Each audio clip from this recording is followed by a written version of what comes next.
Zansi, asigcine ulwazi lomndeni wethu unganyamalali. Asigcine ilifa lolwazi lomndeni yethu. Landa, downloada i-Ecosystem app ubhalise iprofayela yakho. Cabanga ngalokhu, i-AfriForum yasungulwa ukuze igcine umlando namasiko amaBhunu. Lokho kukhombisa ukuthi bayawahlonipha amasiko abo nelifa labo.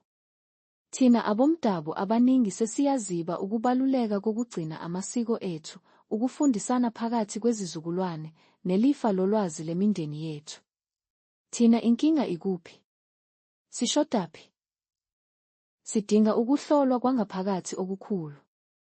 Bengikhuluma nabangane ababili, bobabili abadlala igalofu, omunye osebenza eCanada. Iphakethe lamabhola egalofu libiza u-250. Kanti uma udlala iround eyodwa, kuyenzeka usebenzise amaphakethe amabili. Ngamabhola wodwa usuke usushaye u-500 ngalolo suku. Futhi wena useCanada uthola amadola, u-50 ungu-$3 kuphela.